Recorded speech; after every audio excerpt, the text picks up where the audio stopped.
Welcome to This Week Inside Sim Racing, April 14th edition. I'm Jessica Lopez, and here with me is Sean Cole. And This Week Inside Sim Racing is sponsored by iRacing.com, where you can get 3 months for the price of one by going to our website, InsideSimRacing.tv. As a matter of fact, I think you can actually still use our old deal, the PR-ISR Trucks deal that we had for our March on Michigan event that we'll be covering on later in the show, as well as giving away 4 prizes to lucky winners from that event. Okay, first up on today's show, Formula Sim Racing kicked off their season with 58 laps of the Australian Grand Prix at Melbourne. It all started off with a qualifying round that allowed the 10 fastest drivers into the Super Pole competition.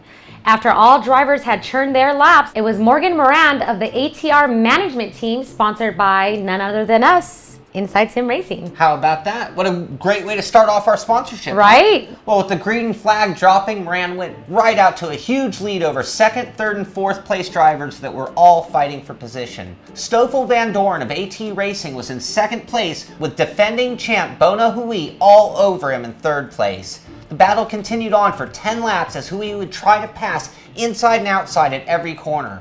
By the time he worked his way into second, Morand was off to an 8-second lead. With pit stops and plenty of lap traffic to go, there was now a time battle going on the track. Morand was able to keep him at a good distance, but at times it looked like Hui was catching him. David Greco actually got into the action by running a completely different fuel strategy that even put him into the lead for a moment in time. After the final pit stops had been taken, Morand was still looking at a lead of about 6 seconds and was able to run clean laps until the end of the race, bringing home the season opener in his Ayrton Senna tribute car and helmet. Bono Huis maintained his second place, followed by Stoffel Van Dorn. And all the footage that you were looking at just a moment ago is part of a great race recap that we borrowed from YouTube. If you'd like to see it in entirety, we have the link here in the description of our show. And to know more about Formula Sim Racing, you can go to formula-simracing.net and you can see the full broadcast. You can catch the next race live on simrace.tv, which will be on the weekend of the 21st, and they'll be going to Malaysia for round 2.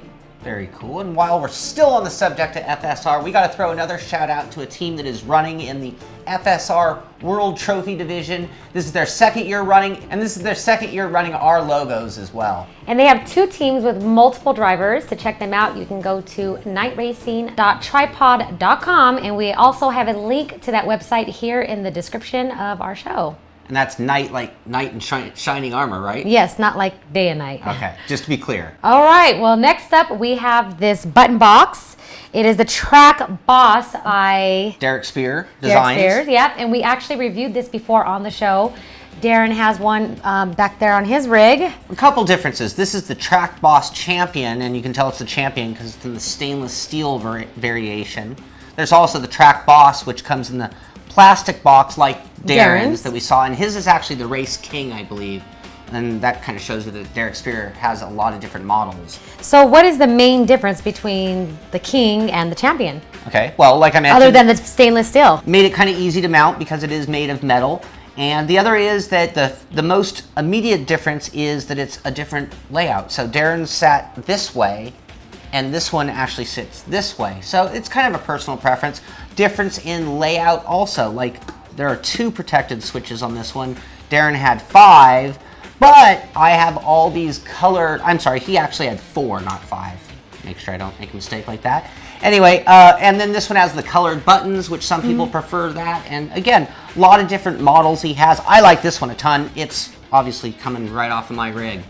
There's actually not a whole lot to review. It's very similar to the review that Darren did. So everything that applied in that review is going to carry over. It's got a USB plug. It's going to plug right into your PC.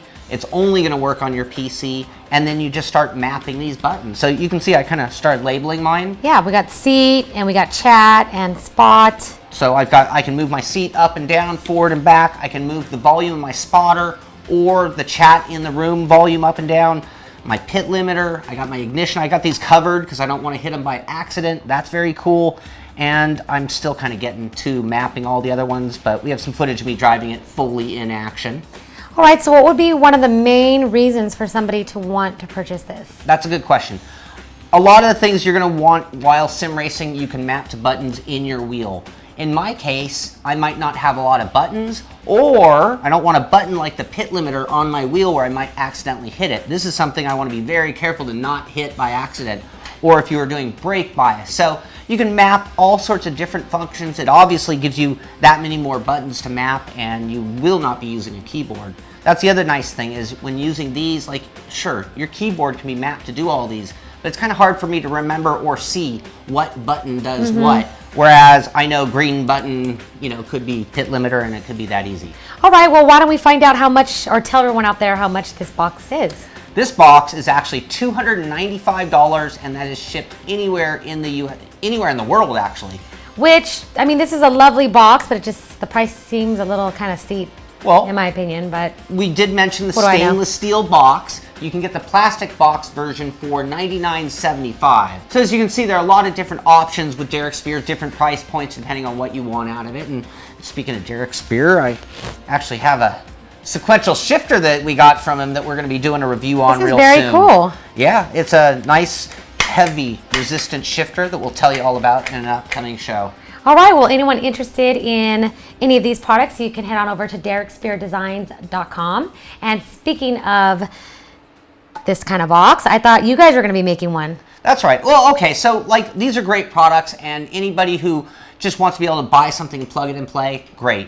But there are other options, and we encourage both. And in this case, what we're waiting on are 2 Arduino boards that we actually ordered that we're going to be following instructions by Fernando Burke, who is in the iRacing forums, and he's giving you all the instructions. Oh, I'm getting some extra parts here. Thank you very much. I actually did do a little shopping already. As you can see, I'm very excited about this project that we have coming up. But I have like buttons, LEDs. I have like, this is like a make your own board that you get to do. So the Arduino board is the controller, and what I'm making is all the pieces. Look, I even have resistors. I don't know what half of this stuff is, to be perfectly honest with you.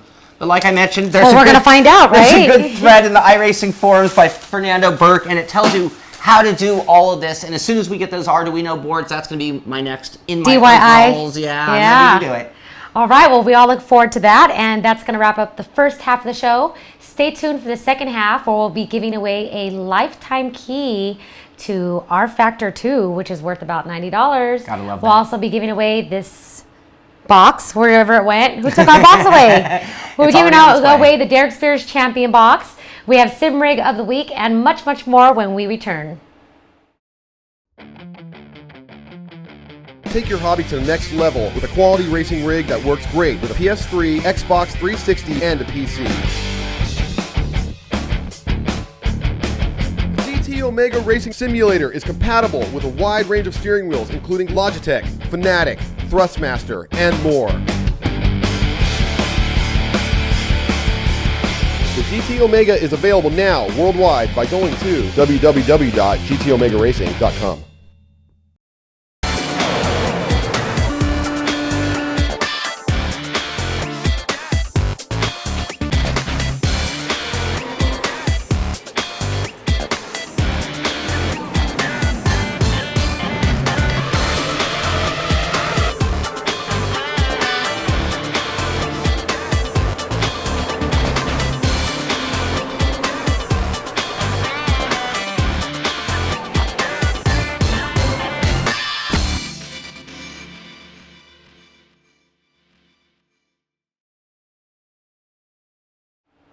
Welcome back to the show. It's time to talk about our first annual March on Michigan 300, an event that took place on March 31st with almost 200 drivers filling the grid, hosted by us here at Inside Sim Racing and SSCA. Chevy Silverados could be heard screaming at the red line throughout the day on the high banks of Michigan International Speedway. Qualifying set the stage with more than 150 drivers setting down lap times in the Pro through C split. The rookie and D-class split found more than 30 doing the same thing. The entire event was broadcast on PSR TV with Tim Terry along with my co-host, Sean Cole. He's no stranger to making it 3 wide. He's done it in the GSRacing.net Truck Series. He's done it in the NASCAR iRacing.com Series World Championship. Watch the 91 this afternoon. Alfalla comes to the inside of Crochet looking into turn 3. He is down low and he's got some momentum going through. He is pulled into the lead. and it was quite an event. It was an amazing event. We had so much time, and that includes Darren, who is also in the booth with us. He was jumping through the other 5 races, giving us updates. It was one of the coolest broadcasts that I've ever seen. These guys are having a pretty good race, like I said, 3 abreast. Seeing lots of orange and red stripes. And Tim, going to hand it back to you. We got a replay queued up, ready to go from that first split. And you see the 34 Terry Schmidt go around, and everybody coming 2 and 3 wide at him. Ray Alfala was one of those drivers in the middle there that had to avoid him. 69, hard hit to that inside wall.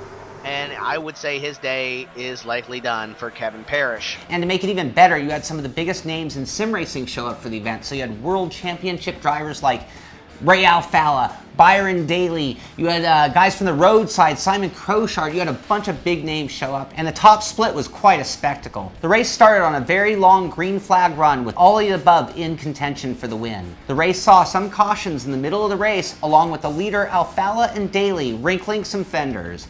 In the end, though, it actually became a fuel mileage race where all eyes were on Kenny Humpy, who was leading the race and forcing everyone to do some quick math. He actually started on pit lane with about half a lap down in the beginning and then caught the field and rapidly moved through the grid. As the laps ticked by, certain cars ducked down onto pit lane, but Kenny just kept cruising along. With only a handful of laps to go, his car ran out of gas and he had to coast down pit lane. This handed the race over to Cody Burke, who ultimately won on strategy with Simon Crochard finishing in second and Brandon Buey in third. All in all, we saw some fantastic racing, and more importantly, everyone had a good time. Absolutely, including Cody Burke, who got his pick of all the prizes for winning that top split. And then we had the rest of the prizes being distributed through the different rooms and the different winners. And then we still ended up having 4 prizes left over that we're going to be giving away. Okay, so we already mentioned the top 3 drivers from the top split, and congratulations again to Cody Burke, who ended up taking home a T500 RS steering wheel. So let's hear about the other winners and what they got. All right, well, the second split was actually won by Ted Severns, followed by Paul Eyebrink and Mark Gomez. So Ted Severns actually wasn't eligible for a prize because he's one of the organizers for SSCA. So the prize actually went to Paul Eyebrink, and that was the GT Omega wheel stand. The third split was won by Ryan Hill, followed by Doug Roth and Ken Foster. Ryan won the NVIDIA 580 video card. The fourth split was won by Stephen Landry, followed by Brian Goddard and Chad Stansteed. Stephen Landry took home the $100 iRacing gift card. Moving on to the Rookie and D-Class brackets, the top split there was won by Patrick Vandermeulen, followed by Sean Denver and Matthias Van Reeth. Patrick also won the $100 iRacing gift card that we had available. The second split was won by Michael Heikes, followed by Andres Slissons and Peter Wright. Michael actually won the Tamiya model that we had available. So now it's contest time, or drawing time, and this is the prizes. We have 4 remaining prizes. To be eligible for this, we are going to pick, this whole event was about clean, fun racing. So to be eligible, we picked the cleanest of all the splits, the one with the least amount of cautions or incidents.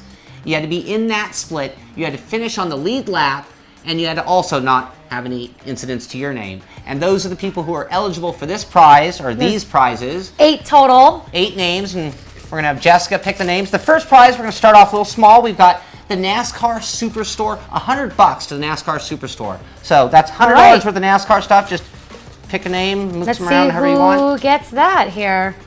We have Brendan Hamilton. Congratulations, Brendan. You win a $100 gift card to NASCAR Superstore. Very cool. We actually have another one of those to give away, so why don't you go ahead and pick another name. Dun, dun, dun, dun. The next winner for the NASCAR $100 gift card is Ken Foster. Congratulations. Very cool. So next up, we have the Track Boss Champion, the same one we just reviewed on the show. Somebody's going to get that. Worldwide shipping on those. All right, that nice stainless steel track box is going to Simon Black. Congratulations, Simon Black. We'll get that to you as soon as possible. All right, last but not least, I think this is kind of our big prize of the day. This is for the RC GTR V2. Someone's getting a full rig sent to them. Want to go ahead and pick a name? Can we get a drum roll, please? All right, let's see who the lucky winner is here. Just pick one. I want to be fair. Okay, the lucky winner of this wonderful prize goes out to Jeff Meyer. Congratulations, Jeff. Very cool for Jeff and everybody who won prizes. I gotta say, This event was just so much fun. I broadcast the whole thing. I had a blast just watching it, and we're already kind of in the preparation phase for the next one, 3 months from now-ish, and I think it's gonna be road racing this time. And before we get moving past this, we'd like to thank our sponsors and all of the sponsors that participated in helping make this event possible. And I think with all these wonderful prizes, it helped bring a lot of people out to come out and drive and sim race and participate in such a wonderful event that was put on by Inside Sim Racing. So thank you guys again for sponsoring the event, and we certainly look forward to the next road racing event that's in the making. Absolutely. And if you haven't seen it yet, check out the March on Michigan. We got the whole replay, the way it played out that day, and it's there on our website or our SRT Media channel at YouTube. All right, well, next up is Sim Rig of the Week, which is sponsored by Tamiya USA, makers of the finest models and RC products in the world. Visit TamiyaUSA.com. And this sim rig comes to us from Darren, aka Left 888 in our forums. He has been into cars and racing since the age of 8, hence 888, right? Perhaps. Okay. Well, he's been driving racing games since his Atari system back in 1979. 33 years later, things have changed quite a bit, and now he runs an incredible custom-built sim rig. It all starts out with a welded tube frame modeled very closely after the Zalem rig from Spain. He runs a T500 RS steering wheel with inverted Club Sport pedals.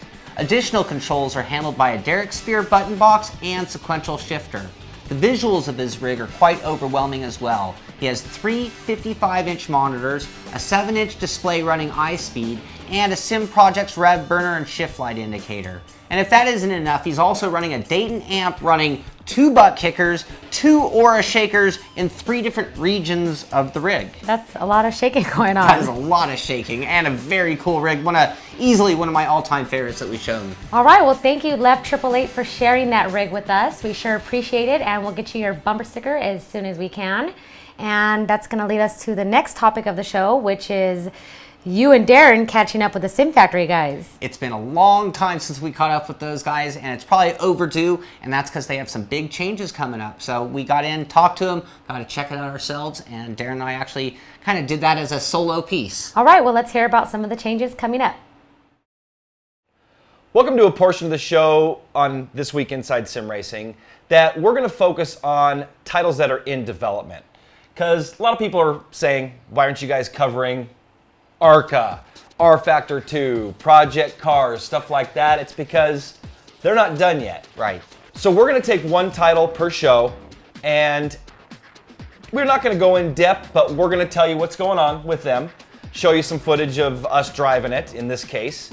And Sean, why don't we tell them what we got on today's show? First up, and it's been a while since we covered ARCA Sim Racing 08, and today we're here to cover Patch X is the name it's going by. And you know, way back when you did a first look, I did a review, and a lot's gone on. That was since way then. back when. It was way back when. That first look, I think, was our very second show in late 2007. So it's been a long time since. It has been.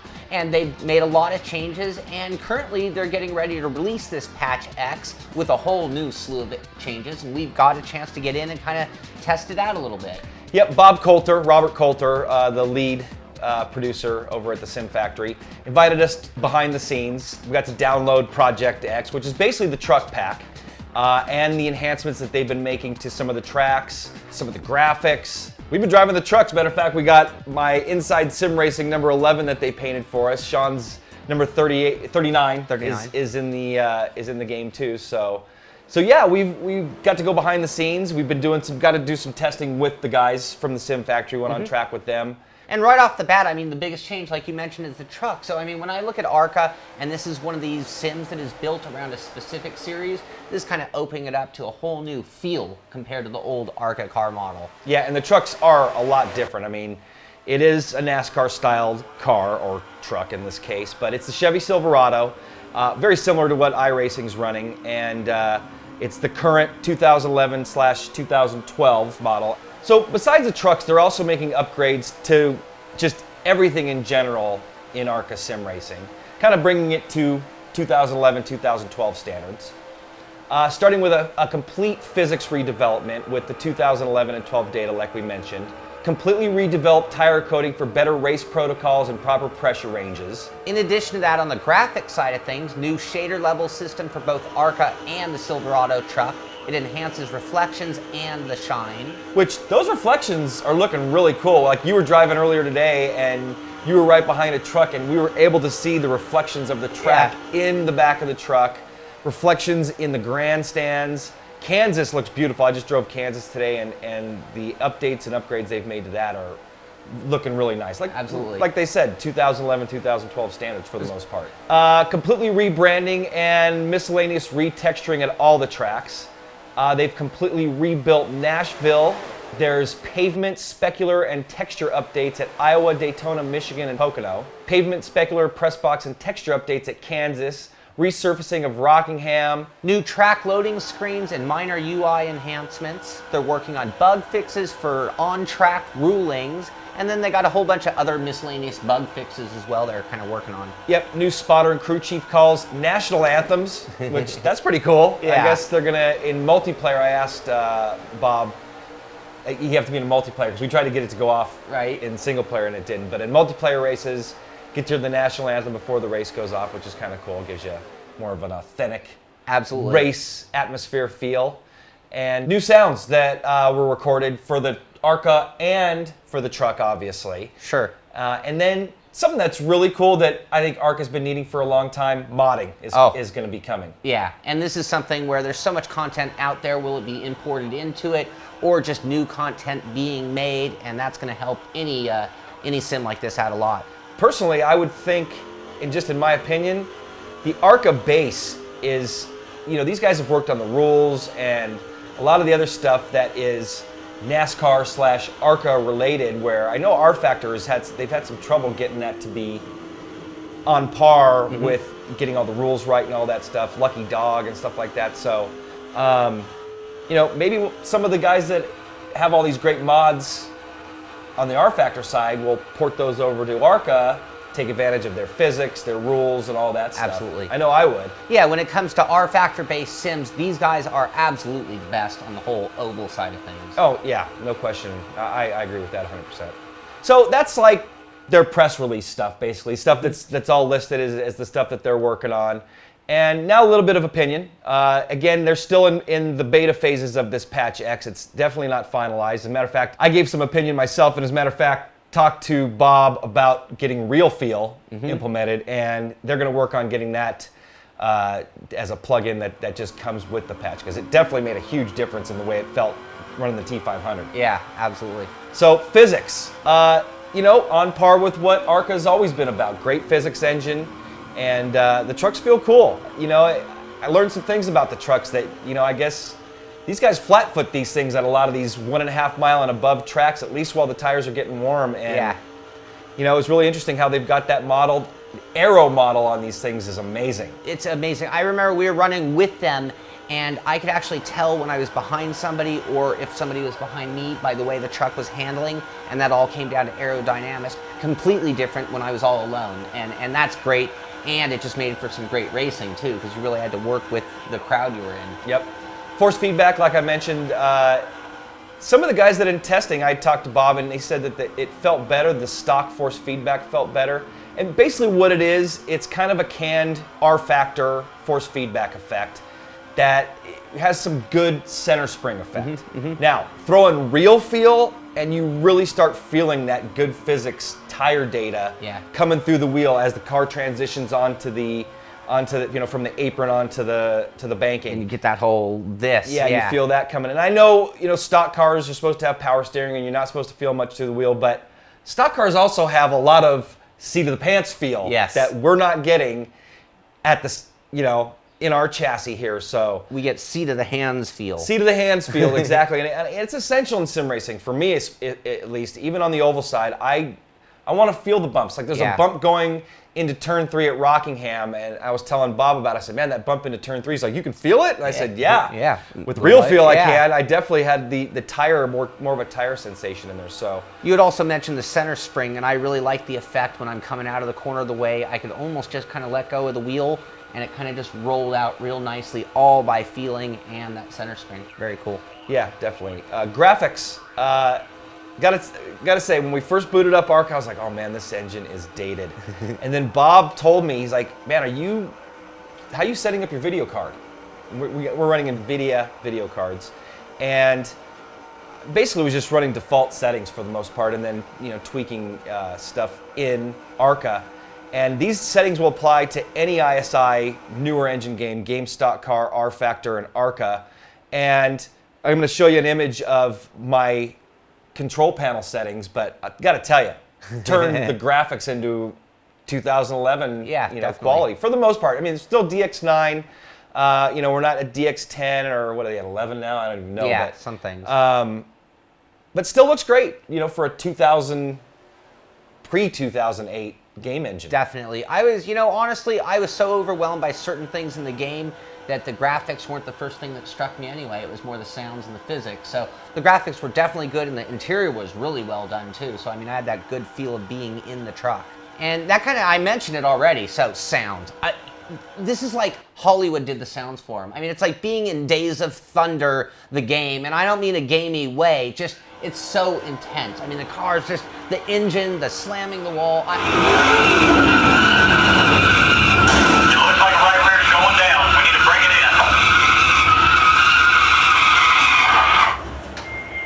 That was pretty cool. That was awesome. The road and air wind noise that these guys have modeled in, and the tire squeal is scary. I mean, when those tires start squealing on you and you're going around, man, it's honestly, it's got that scary, just screeching sound. So yeah.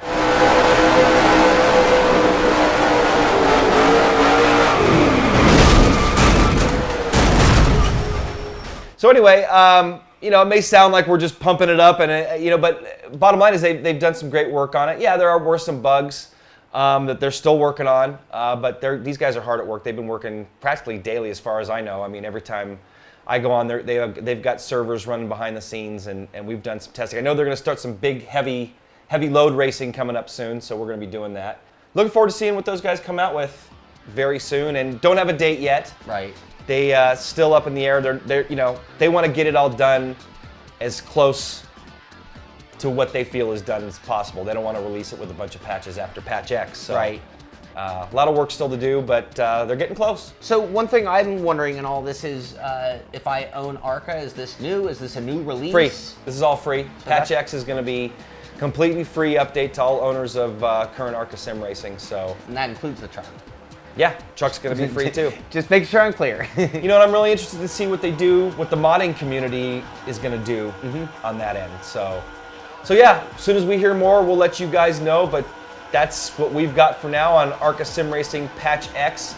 Got to show you guys some footage of us driving there, so hopefully you've enjoyed that. And again, we're gonna have an interview with Bob Coulter coming up here pretty soon, and probably just through Skype or TeamSpeak, just to ask him about what's going on and what they got going on in the future. And we're going to do something like this again very shortly. So we'll be picking another sim that's not ready for prime time, wrapped in cellophane, ready to buy, but something we can kind of give you a heads up on where they're at with the sim. R Factor 2, I think, is going to be next. Cool. They've been patching their open beta, so I think we're going to take a look at that next. So hand it back to you and Jess to wrap up the rest of the show. All right, well, nice to see them back in action, and we're looking forward to that interview with Bob that you guys have coming up. That's going to wrap up today's show. Before we go, we have a lifetime license to give away for R Factor 2, which is worth about almost $90. And the way that you can win that is by going on over to our website and registering for our forum. And we have a question that you guys must answer, which is? Well, earlier in the show, we talked about Night Racing, a team that is flying our logos on their car. Well, they have 5 drivers there. You're going to have to go to their website. You're going to have to find out who those drivers are and then name at least 3 of them in that forum thread for members only. And that would make you eligible for the drawing for that incredible prize. That's something I'd want to win too. All right, well, it seems like today's show was filled with a lot of prizes and giving away of things and future prizes to come, and it's all great, right? Yeah, stay tuned. You never know what we'll give away next time. You don't. All right, well, that will wrap up today's show of This Week Inside Sim Racing April 14th edition. Make sure that you guys subscribe to our YouTube channel and visit our website, InsideSimRacing.tv. We have lots more to come, and we appreciate all of our viewers out there. I'm Jessica Lopez. Sean Cole. Checker flag is out, and so are we.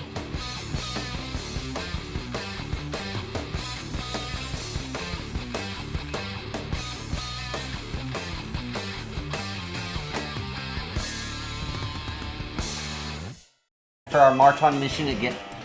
For our march on Michigan. Michigan? Michigan. March on. Start on the March on Michigan, where you're Michigan. Michigan. Okay, Michigan. March on Michigan. Sorry. Yeah? Okay. Just double check it. You're good. Okay. Go ahead. The march. It was Morgan Moran of the ATR management team, sponsored by none other than both of He's talking too fast. And this is their second year flying our logos as well. And they have 2 train. Say that one more time. And this. Ready? Yeah. And this is their. Am I ready? Well, thank you, Left 888, for sharing your wig with us, and we sure appreciate it. I said wig, huh? I tried to play it off. Yeah, I know. One more time. I heard it. For our march on Michigan. For our march on Michigan. Michigan? Michigan. March on. For our March on Michigan event, and I know that deal's still going on. So